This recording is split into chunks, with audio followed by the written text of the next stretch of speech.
Well, let's talk about the first part of politics and crypto, cabals.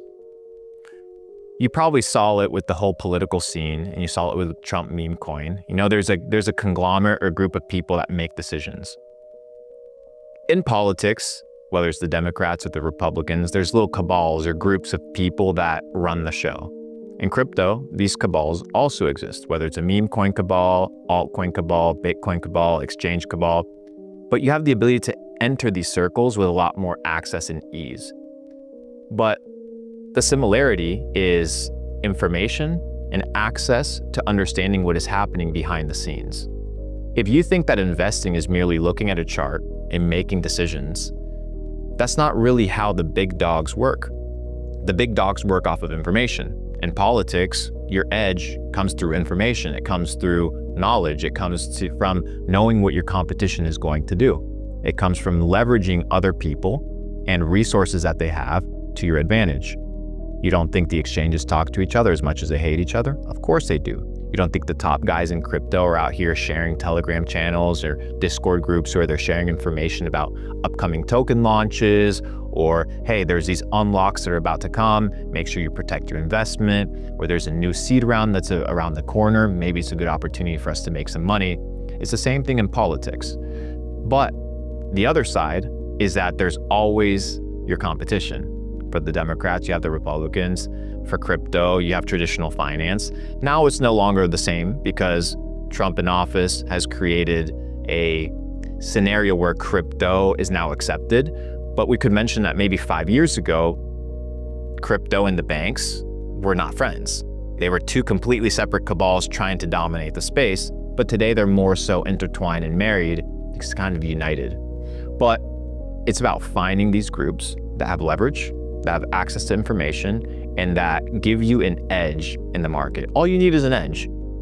You know, you look at all these highly successful investors from Silicon Valley that cut a check for 20 grand to get access to Uber IPO or access to Airbnb before it was public. What does that come from? That comes from a cabal. That comes from a group of people that get deal flow, that get access to information. So if you can get that, it's a very sweet point. But that comes from what? We talked about it before. Having mentees, having peers, and having mentors. And not only that, but having humility to realize that you don't know everything. Because if you know everything, then nobody can say, hey, check out this piece of information. Hey, look at this new investment opportunity. Because you're thinking that your way of investing, your way of making money is the best. It doesn't work that way. The most successful people that I've seen, whether it's in business, whether it's in finance, whether it's in politics, they work in units. Luke, I find it interesting that previously you were into more e-commerce and have kind of made this transition into crypto. And it seems like TikTok Shop is a huge opportunity, one of the biggest opportunities since like starting on Amazon. Why do you focus on crypto instead of TikTok Shop? One of my good friends, his name's Hudson. He owns the brand Comfort. If you are familiar with TikTok, he's the fastest growing e-commerce store in the world. Comfort Clothing? Yeah, Comfort Clothing. And it's a very good brand. I know Hudson. Yeah, he's a great guy. He did the teeth whitening product as well. Correct. Yeah. So the reason I pivoted a few years ago into crypto is because I saw it as a high leverage opportunity. When I got started in crypto, not many people were talking about it. It was still taboo. There wasn't all these exchanges, all these DeFi platforms, these moonshots where you can just make money very quickly or buy some crypto with Apple Pay. It was very cryptic, it was odd. So pivoting when it was green, when it was new, made a lot of sense. I'm always looking for the next best opportunity. I'm agnostic regarding crypto. I'm agnostic regarding e-commerce. I want to go where the market is. And there's seasons for crypto, there's seasons for digital business, and it all goes in ebbs and flows. So you need to understand and be able to read the market. Nowadays, we see e-commerce not only as a viable way to make money, but it's becoming extremely popular. When I got started in e-commerce in 2016, the idea of drop shipping, it's not that it was even frowned upon or even considered. Nobody really even talked about it.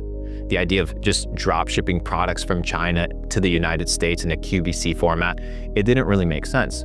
But as more people caught on, well, the margins got a little bit more difficult. You had to pivot.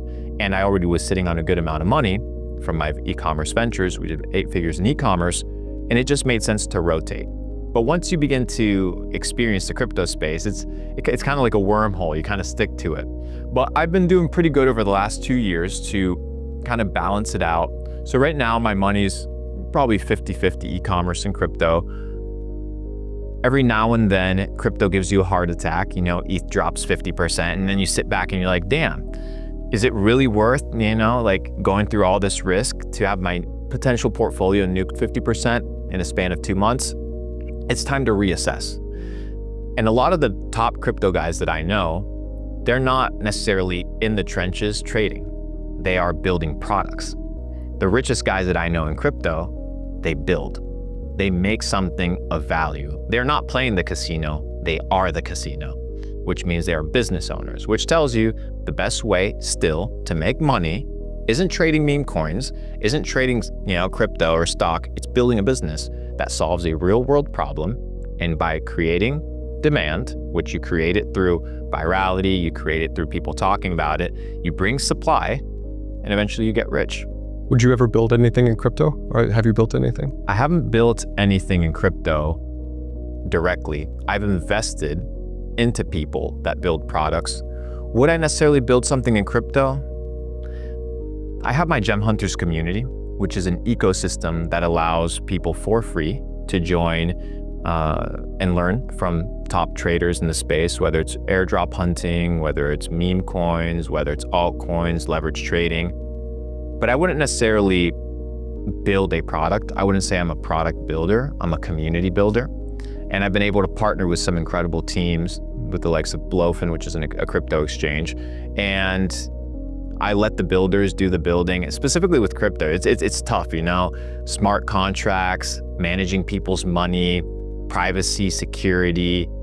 I don't want to deal with those things. I'm not a techie guy. I'm not a nerd. It's not really my lane, but I like investing into these guys that are hustling 24/7 to see the new financial paradigm take place. I'm a more direct to consumer marketing kind of guy. So e-commerce makes more sense naturally for me because it's direct interaction with consumers with very low risk. So making money in building, I keep it more on the Web 2 side of stuff. When it comes to investing and investing in founders, Web3, crypto, the upside is pretty big, so I do that. I do invest into e-commerce companies, but it's a lot more difficult because you're expecting to either get bought out or you're expecting to make some sort of revenue share from, you know, what the market is going to do when it comes to this store performing or this marketing team actually putting through and having a good Q4, having a good Thanksgiving, Black Friday, or having a good Christmas.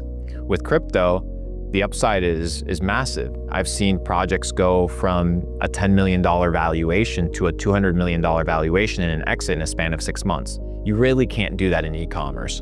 So investing, the best, in my opinion, when it comes to companies, is the crypto space. The leverage is massive. But when it comes to building, specifically if you don't have a lot of money, for a lot of the listeners and viewers that are just getting started, you want to do something that is safe, that you can preserve capital. And in that case, it would definitely be e-commerce. Yeah, I would say I've heard the strategy is kind of, it's really risky to start a brand or a physical product.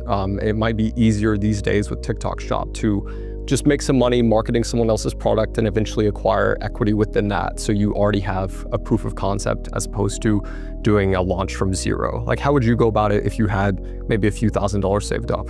I would be a hyper affiliate for, like, on TikTok Shops for a brand that's already doing extremely well, because it's all about risk and reward. You know, you're not going to make infinite amount of money with a couple $1,000s in the markets, but if you're doing TikTok Shops, affiliate marketing, and you're looking to make $5,000, $10,000 a month with no risk, and all you're doing is creating short form content, then all you have to do is test products and see what hits. Test creatives, test products, and you get an outcome.